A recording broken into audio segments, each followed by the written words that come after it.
कक्षा 12 का आज हम चैप्टर इम्पोर्टेंट पढ़ेंगे जो ठोस अवस्था है। Solid state. ठोस अवस्था किसे कहते हैं उसका परिभाषा। पदार्थ की वह अवस्था जिसमें अवयवी कण जैसे परमाणु, अणु या आयतन प्रबल आंतरिक आकर्षण बलों द्वारा नि, नि, निकट निकट संतुलित होते हैं, ठोस अवस्था कहलाती है। ठोसों को गुण: ठोस दृढ़ होते हैं, मतलब मजबूत होते हैं। और दूसरा नंबर, इनकी आकृति तथा आयतन निश्चित होते हैं, ये संपीड्य होते हैं। पदार्थ ठोस अवस्था में क्रिस्टली बना सकते हैं। गर्म करने पर ठोस द्रव में बदल जाते हैं। अगर आप गर्म करेंगे तो ठोस द्रव में बदल जाते हैं। गलनांक किसे कहते हैं? मेल्टिंग पॉइंट किसे कहते हैं? इंग्लिश में इसे कहते हैं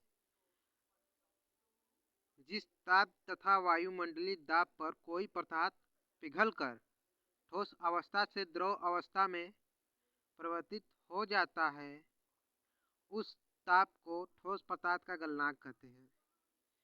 मतलब कि जिस ताप पर वायुमंडलीय दाब पर कोई पदार्थ पिघलकर ठोस अवस्था से द्रव अवस्था में परिवर्तित हो जाता है, उसे ताप को ठोस पदार्थ का गलनांक कहते हैं। जैसे कि हो गया उदाहरण में बर्फ को अगर धूप में रखेंगे तो पिघल जाएगा। पदार्थों का ठोस अवस्था में घनत्व उनकी द्रव तथा गैस अवस्था से अधिक होता है। पदार्थ की ठोस अवस्था में उनके अवयवी कण के मध्य दूरियां कम होती हैं, जिसके कारण अंतराणविक बल प्रबल हो जाते हैं। दूरियां अगर कम रहेगी तो ठोस अवस्था अधिक रहेगा और अंतरावलिक बल प्रबल हो जाएगा दूर रहने पर। ठोसों के प्रकार: ठोस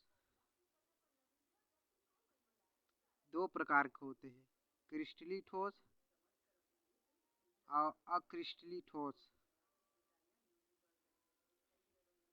नोट, ध्यान से नोट देखिए। ठोसों को उनके अवयवी कणों की अवस्था में उपस्थित क्रम के आधार पर क्रिस्टलीय तथा अक्रिस्टलीय ठोसों में वर्गीकृत किया गया है। क्रिस्टलीय ठोस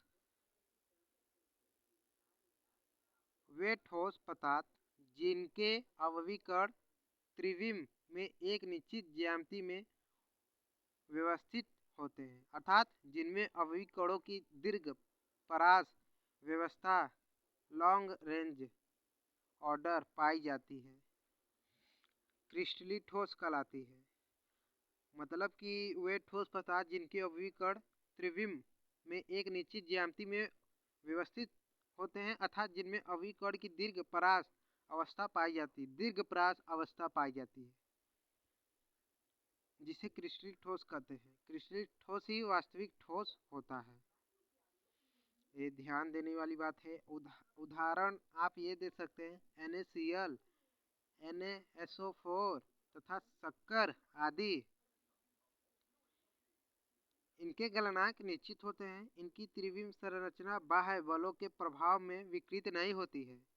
यह विषमदैशिक प्रकृति के होते हैं, अर्थात इनकी भौतिक गुण जैसे ऊष्मीय चालकता, विद्युत चालकता, कठोरता तथा अपवर्तनांक एक्सेट्रा मतलब इत्यादि के मान भाप की विभिन्न दशाओं में भिन्न भिन्न होते हैं।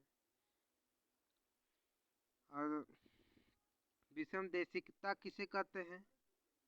जिन पदार्थों के भौतिक गुण जैसे ऊष्मीय चालकता, विद्युत चालकता, कठोरता तथा अपवर्तनांक इत्यादि के मान भाप की विभिन्न दिशाओं में भिन्न भिन्न होते हैं, विषमदैशिक कहलाते हैं तथा इस गुण को विषमदैशिकता कहते हैं। क्रिस्टलीय ठोस वे ठोस पदार्थ जिनकी अवयवी कण त्रिविम में एक अनिश्चित ज्यामिति में व्यवस्थित होते हैं, अर्थात जिनमें अवयवी कणों की लघु परास व्यवस्था पाई जाती है, शॉर्ट रेंज ऑर्डर पाई जाती है। अक्रिस्टलीय ठोस कहलाते। क्रिस्टलीय ठोस में दीर्घ परास व्यवस्थित होती है और इसमें लघु परास व्यवस्थित होती है। इसके उदाहरण हैं कांच है, अक्रिस्टलिक है कांच, प्लास्टिक है, रबड़ है, रेजिन है इत्यादि। इनके मतलब कि सब मिक्स कर दिया गया है, कांच सब मिक्स है। कणों की अवस्था द्रव के कणों की समान होती है। अतिशीतित द्रव, जिन पदार्थों के कणों की अवस्था द्रव के कणों के समान होती है उन्हें अतिशीतित द्रव कहते हैं। ठीक है नू। या ऐसे भी कर सकते हैं, कांच में द्रव की सतर्थ प्रवाह की प्रवृत्ति होती है, यद्यपि यह बहुत मंद होती है, इसी कारण इसे अतिशीतित द्रव कहते हैं। पुराने मकानों की खिड़कियों पर लगे कांच नीचे से मोटे तथा दुधिया होते जाते हैं। इसका कारण यह है कि गुरुत्वाकर्षण के प्रभाव में कांच बहुत ही मंद गति से नीचे की ओर बहने लगता है। इससे कांच या शीशे नीचे की ओर मोटे हो जाते हैं। नोट: विशेष बातें ध्यान देने योग्य हैं। अक्रिस्टलीय ठोस समदैशिक प्रकृति के होते हैं, अर्थात इनके भौतिक गुणों जैसे ऊष्मीय चालकता, विद्युत चालकता, कठोरता तथा अपवर्तनांक इत्यादि के मान भाप की विभिन्न दिशाओं में भिन्न नहीं होते हैं, एक समान रहते हैं। इसमें एक समान रहते हैं। ठीक है। समदैशिकता, जिन पदार्थों के भौतिक गुण जैसे ऊष्मीय चालकता, कठोरता तथा विद्युत चालकता व अपवर्तनांक के मान भाप की विभिन्न दशाओं में एक समान रहते हैं, समदैशिक कहलाते हैं तथा इस गुण को समदैशिक कहते हैं। एग्जाम्पल में जैसे कांच को प्रवाह एवं अपवर्तनांक के मान वही रहते हैं भले ही किसी भी दिशा में मापन किया जाए, अर्थात कांच को समदैशिक कहा जाता है। ठीक है नू। समदैशिकता का कारण: अक्रिस्टलीय ठोस में अवयवी कणों में कोई निश्चित अवस्था नहीं होती है, व्यवस्था ही नहीं होती, निश्चित व्यवस्था ही नहीं होती, बल्कि वे अव्यवस्थित होते हैं। इसलिए आवर्तनांक ज्ञात करने में प्रकाश की किरणें प्रत्येक दिशा में दोनों ही प्रकार के कणों से प्रभावित होती है, इसलिए इनके भौतिक गुण समान रहते हैं। अक्रिस्टलीय ठोसों के प्रमुख गुण: इनकी अवयवी कणों की आंतरिक अवस्था में कोई नियमितता नहीं होती है। दूसरा पॉइंट, क्रिस्टलीय ठोसों के बाह्य रूप में कोई नियमितता नहीं होती है। तीसरा पॉइंट, अक्रिस्टलीय ठोसों के गलनांक निश्चित नहीं होते हैं। चौथा पॉइंट, इनको तोड़ने पर यह अनिश्चित रूप से टूटते हैं। इनको तोड़ेंगे तो यह अनिश्चित रूप से टूटते हैं। 5 पॉइंट, जब अक्रिस्टलीय ठोसों को गर्म करके धीरे धीरे ठंडा किया जाता है तो यह क्रिस्टलीय ठोस में परिवर्तित हो जाते हैं। इस कारण प्राचीन काल की वस्तुएं दुधिया दिखाई देती हैं। अक्रिस्टलीय ठोसों के उपयोग: पहला है पॉइंट, प्लास्टिक का उपयोग घरेलू उपकरण बनाने में किया जाता है। दूसरा पॉइंट, रबड़ भी अक्रिस्टलीय ठोस है जिसका उपयोग टायर, ट्यूब आदि बनाने में किया जाता है। तीसरा पॉइंट, अक्रिस्टलीय ठोस अकार्बनिक कांच होते हैं, इसका उपयोग घरेलू एवं प्रयोगशाला के उपकरण बनाने में किया जाता है। 4 पॉइंट, अक्रिस्टलीय ठोस सूर्य के प्रकाश का विद्युत में रूपांतरण करने के लिए उपलब्ध श्रेष्ठतम प्रकाश वोल्टी पदार्थ हैं। इनका देखते हैं गुण: अक्रिस्टलीय, अक्रिस्टलीय। पहला पॉइंट है ज्यामिति, निश्चित ज्यामिति तथा असंपीड्य होते हैं क्रिस्टलीय में, और इसमें अनिश्चित ज्यामिति तथा संपीड्य होते हैं। ठीक है। दूसरा पॉइंट, अंतरा आणविक अवस्था, अंतरा आणविक व्यवस्था। निश्चित एवं नियमित होते हैं। क्रिस्टली में अनिश्चित एवं अनियमित होते हैं। तीसरा पॉइंट, गलनांक क्रिस्टली का निश्चित रहता है और अक्रिस्टली का अनिश्चित होता है। गलन ऊष्मा क्रिस्टली का निश्चित होता है, अक्रिस्टली का अनिश्चित होता है। प्रकृति क्रिस्टली का वास्तविक ठोस होता है, अक्रिस्टली का अति शिथिल द्रव मतलब भासी ठोस होता है। 6 पॉइंट, देशिकता क्रिस्टली का विषम देशिकता होता है, अक्रिस्टली का समदेशिकता होता है। 7वां, अवयवी कणों की व्यवस्था क्रिस्टली का दीर्घपरास व्यवस्था होती है और अक्रिस्टली का लघुपरास व्यवस्था होती है। उदाहरण में क्रिस्टली का देखेंगे sulphur, phosphorus, NaCl, KCl, Na2SO4 तथा धातुएं हैं। अक्रिस्टली में ग्लास है, रबड़ है, प्लास्टिक है, रेजिन है तथा SI है, सिलिकॉन इत्यादि। क्रिस्टली ठोसों का वर्गीकरण अंतरावणिक बलों की प्रकृति के आधार पर इन्हें 4 भागों में बांटा गया है। सहसंयोजक या नेटवर्क ठोस, दूसरा आयनिक ठोस, आणविक ठोस, धनात्विक ठोस। सहसंयोजक या नेटवर्क ठोस या जालक ठोस इन नामों से बुलाया जा सकता है। आइए हम पढ़ते हैं। इनके आवयवी कण परमाणु होते हैं। यह परमाणु एक दूसरे से प्रबल संसंयोजक बंधों द्वारा जुड़े होते हैं तथा इस प्रकार एक विशाल जाल बनाते हैं। इन जालों की इकाइयां एक ही तत्व के परमाणु होते हैं। इनकी इकाइयां एक ही तत्व के परमाणु होते हैं। चूँकि ये प्रबल तथा दिशात्मक होते हैं इसलिए ये अत्यधिक कठोर एवं भंगुर होते हैं। इनकी गलनांक तथा गलन एंथैल्पी का मान उच्च होता है। यह गलनांक से पूर्ण अपघटित हो जाते हैं तथा समानतः विद्युत के कुचालक होते हैं।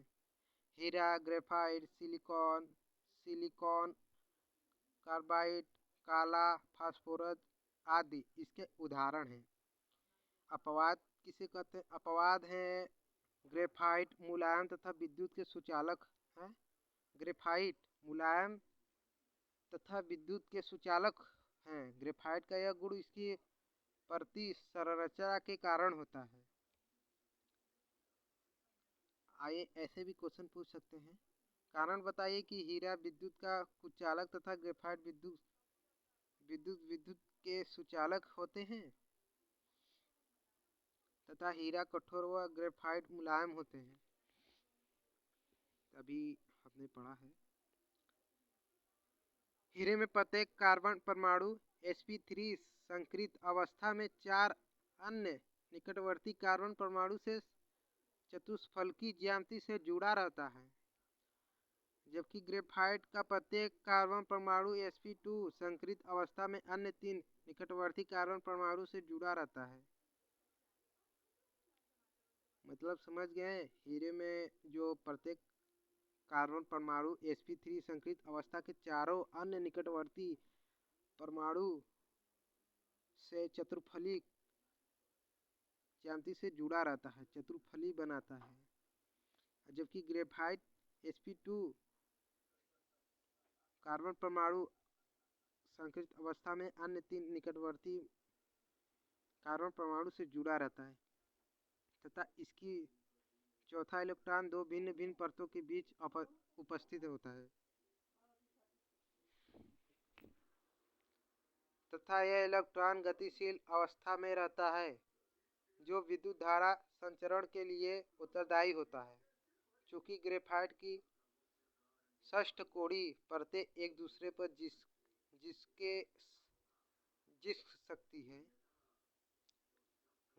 घिसक सकती है, अतः यह ठोस स्नेत्रक के रूप में कार्य करता है। आयनिक ठोस, इन ठोसों की संरचनात्मक इकाइयां धनात्मक एवं ऋणात्मक आयन होती है।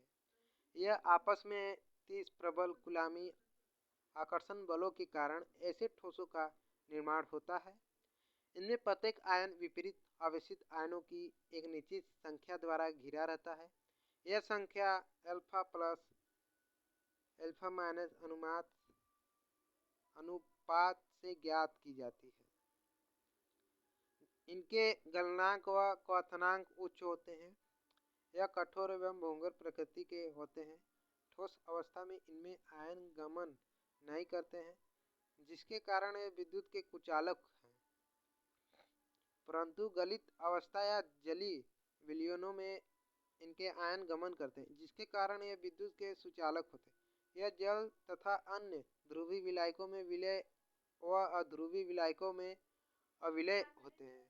एग्जाम्पल में NaCl में N सोडियम प्लस और 6 क्लोरीन माइनस आयन से घिरा होता है, वह क्लोरीन माइनस और 6 सोडियम प्लस से घिरा होता है। आइए हम इसका योग देखते हैं। क्रिस्टलीय प्रकार, संरचनात्मक इकाई, संयोजक बल, गुण। उदाहरण पहला आणविक क्रिस्टल।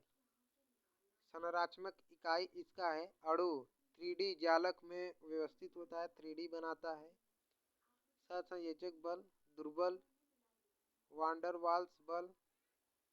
वांडरवाल्स बल ये कक्षा 11 में था, जो आदर्श गैस का नियम का पालन नहीं करता है, ये वास्तविक गैस का पालन करता है। ठीक है। गुण मृत्यु, कम गलनांक, वाष्पशील ऊष्मा तथा विद्युत के कुचालक, कम गलन ऊष्मा। उदाहरण शुष्क बर्फ, ठोस CO2, बर्फ आयोडीन, ठोस मीथेन आर्गन। ये उदाहरण है। दूसरा आयनिक क्रिस्टल। धनात्मक व ऋणात्मक एक त्रियामी जालक में अवस्थित। संयोजक बल, प्रबल विद्युत स्थितिक बल। गुण कठोर भंगुर, उच्च गलनांक, उच्च गलन ऊष्मा, विद्युत तथा ऊष्मा के दुर्बल चालक।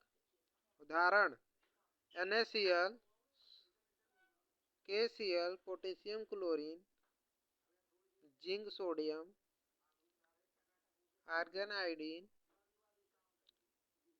लिथियम फ्लोरीन, बेरिलियम सल्फर आदि लवण। ये उदाहरण हो जाएंगे। तीसरा उदाहरण हो जाएगा सहसंयोजी। एक या अधिक प्रकार के परमाणु एक त्रियामी जालक में परस्पर सहसंयोजी बंधों द्वारा जुड़े होते हैं। अत्यंत प्रबल संयोजकता बंध बल, ये संयोजक बल हो जाएगा। गुण इसका गुण है अत्यंत कठोर, उच्च गलनांक, उच्च गलन ऊष्मा, विद्युत तथा ऊष्मा के दुर्बल चालक। उदाहरण है diamond, silicon dioxide, quartz. धात्विक क्रिस्टल। गतिशील इलेक्ट्रॉन के सागर में स्थित धनात्मक आयन। संसंयोजक बल, विद्युत आकर्षण, अत्यंत मृदु से अत्यंत कठोर, मध्य गलन ऊष्मा, विद्युत तथा ऊष्मा के सुचालक, आघात ध्वनि, धात्विकत्मक युक्त। सभी धातुएं जैसे मैग्नीशियम, एल्यूमिनियम, फ्लोरीन और सभी मिश्र धातु हैं। ठीक है ना। और ये क्वेश्चन है, उपस्थित अंतराणविक बलों की प्रकृति के आधार पर निम्नलिखित ठोसों को विभिन्न समवर्गों में वर्गीकृत कीजिए। जैसे कि पोटेशियम सल्फर है, पोटेशियम सल्फर K2SO4, ये आयनिक ठोस है। टीन SN3, इसका क्रमांक होता है 50, धात्विक ठोस है। आर्गन Ar, आणविक ठोस है। ग्रेफाइट सहसंयोजी ठोस है। जिंक सल्फाइड ZnS, आयनिक ठोस है। सिलिकॉन सहसंयोजी ठोस है। रुबिडियम Rb, धात्विक ठोस है। बेंजीन C6H6 बेंजीन आणविक ठोस है। यूरिया NH2CO NH2 आणविक ठोस है। जल H2 आणविक ठोस है। अमोनिया आणविक ठोस है। आणविक ठोस है अमोनिया। ये सबसे इम्पोर्टेंट है जो बोर्ड परीक्षा में पूछा जाता है। एकक कोष्टिका की विमा संबंधी गणना है। Sigma Z into M alpha cube into N है। सिग्मा एकांक कोष्टिका घनत्व है और जेड है एकक कोष्टिकाओं में परमाणुओं की संख्या, एम है अणु भार, एन है अवरोधों की संख्या।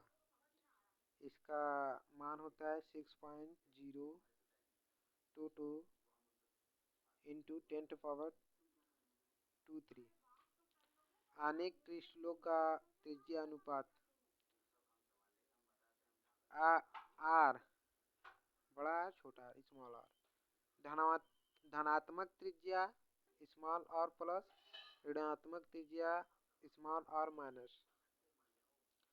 कुछ उपसंयोजन संख्याओं के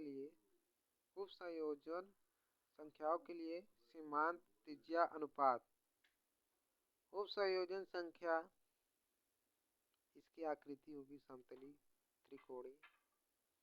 सीमांत त्रिज्या अनुपात आर प्लस के लिए और माइनस के लिए 0.155 माइनस नहीं, वो आर माइनस का है। ऋणात्मक 0.225। उदाहरण है B2O3, Bn। ये होंगे उदाहरण। और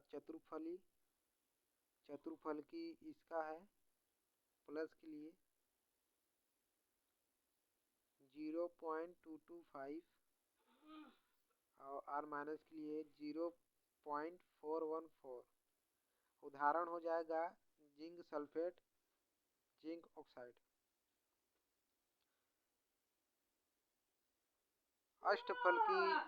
अष्टफलकी धनात्मक के लिए 0.414, माइनस के लिए 0.732। उदाहरण हो जाएगा सोडियम क्लोरीन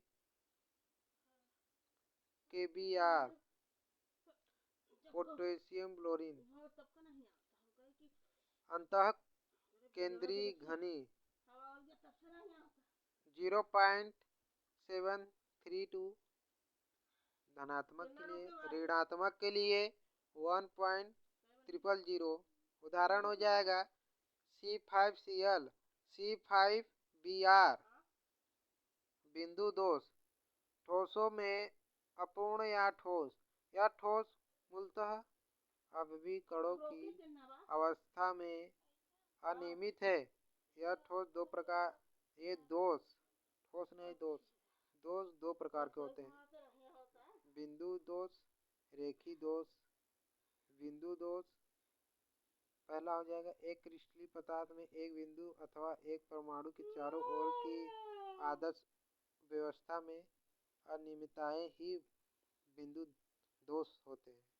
रेखी दोष जालक बिंदुओं के पूर्ण पंक्तियों की आदर्श व्यवस्था में अनियमितताएं ही रेखी दोष होते हैं। इन अनियमितताओं को क्रिस्टलीय दोष कहते हैं जो भिन्न प्रकार के हैं। इलेक्ट्रॉनिक दोष ओके पर पूर्ण आयनिक या संयोजी यौगिकों में इलेक्ट्रॉन न्यूनतम अवस्थाओं में होते हैं, जबकि ओके से ऊपर या उच्चतम स्तर में चले जाते हैं, जिसमें यह अपने स्थान पर होल्स छोड़ देते हैं। यह होल्स पॉजिटिव होते हैं तथा उत्तेजित इलेक्ट्रेशन ही उनकी विद्युत चालकता के लिए उत्तरदायी होते हैं।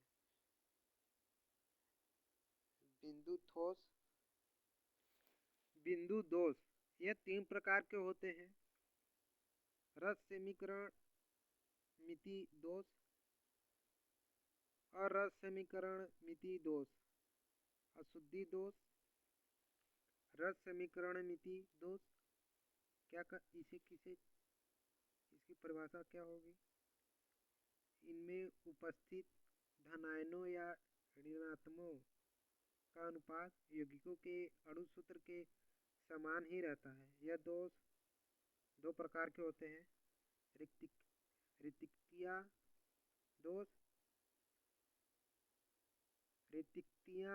दोष, अंतराकाशी दोष।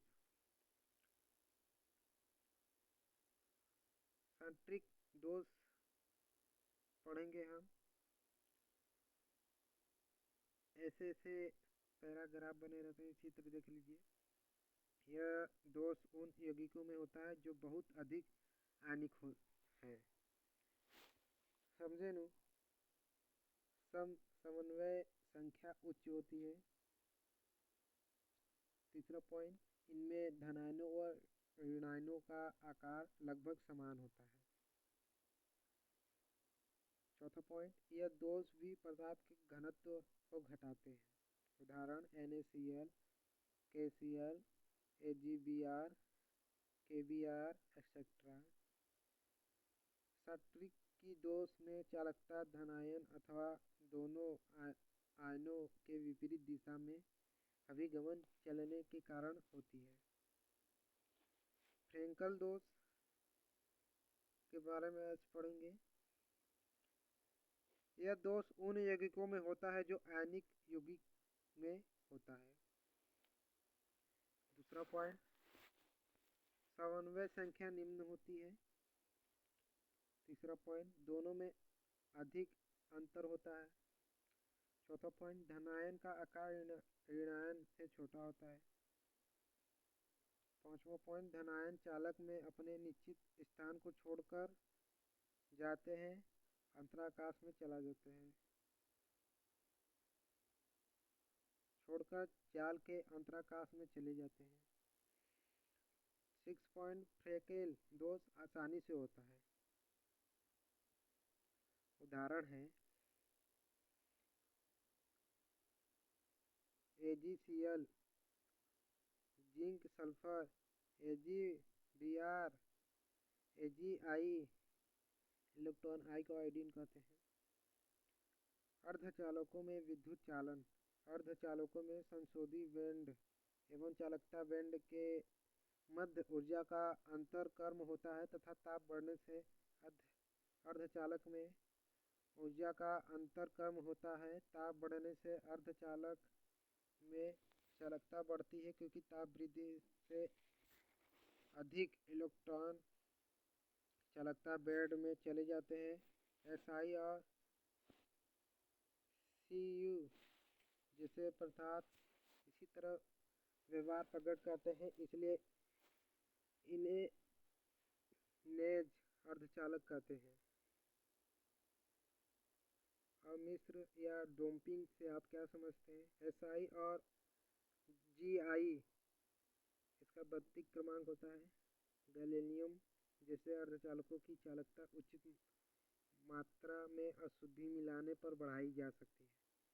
चालकता बढ़ाने की यह प्रक्रिया ही अपमिश्रित या डोपिंग कहलाती है।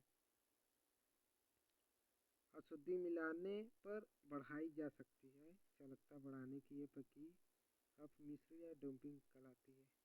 इसका ये आंसर होगा। तथा यह बाहरी पदार्थ अशुद्धियाँ बाह्य अर्धचालक कहलाते हैं। इलेक्ट्रॉन धनी अशुद्धियाँ, विद्युतरोधी या कुचालकों में मूल परमाणु से अधिक संसंयोजी इलेक्ट्रॉन वाले परमाणु की अशुद्धि डालकर n प्रकार के अर्धचालक बनाए जाते हैं। इन्हें इलेक्ट्रॉन धनी अशुद्धि कहते हैं। चित्र यही है, ठीक है नहीं? अब दूसरा B होगा, इलेक्ट्रॉन श्रेणी अशुद्धियाँ। विद्युतरोधी या कुचालकों में मूल परमाणु में कम संयोजी इलेक्ट्रॉन वाले परमाणु की अशुद्धियाँ डालकर p प्रकार के अर्धचालक बनाए जाते हैं। इन्हें इलेक्ट्रॉन श्रेणी अशुद्धियाँ कहते हैं।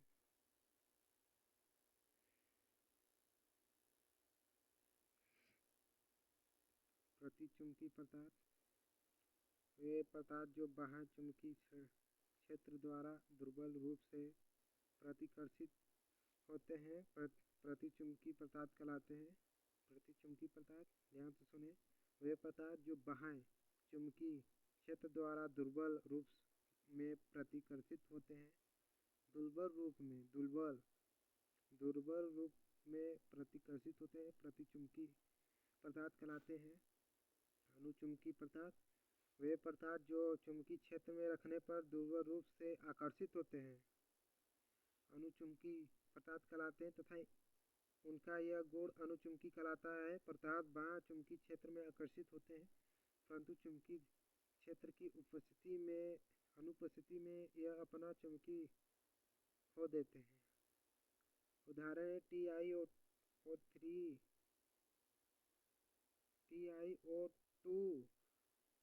होगा, उसका उदाहरण हमने नहीं बताया था प्रतिचुंबकीय का। ये होता है NaCl, Cu2O, V2O3, TiO2, Zn2+ यौगिक आदि। लौह चुंबकीय पदार्थ, वे पदार्थ जो बाह्य चुंबकीय क्षेत्र द्वारा प्रबलता से आकर्षित होते हैं और बाह्य चुंबकीय क्षेत्र हटा लेने पर भी स्थायी चुंबकत्व प्रदर्शित करते हैं और लौह चुंबकीय पदार्थ कहलाते हैं तथा उनका यह गुण लौह चुंबकीय कहलाता है। जैसे आयरन, कोबाल्ट और निकिल, ऐसे 3 तत्व हैं। आयरन, कोबाल्ट, निकिल ऐसे तत्व हैं जो समान ताप पर लौह चुंबकीय प्रदर्शित करते हैं। उदाहरण हो गया Fe, CrO2, MnSn, E4O, Fe3O4 आदि। फिर से समझ ले, मतलब वे पदार्थ जो बाह्य चुंबकीय क्षेत्र द्वारा प्रबलता से आकर्षित होते हैं और बाह्य चुंबकीय क्षेत्र हटा लेने पर भी स्थायी चुंबकीय प्रदर्शित करते हैं। चुंबकीय क्षेत्र अगर हटा लिया जाए तब पर भी स्थायी चुंबकीय प्रदर्शित करते हैं, जिन्हें चुंबकीय पदार्थ कहते हैं। ये चैप्टर समाप्त हुआ। Thank you.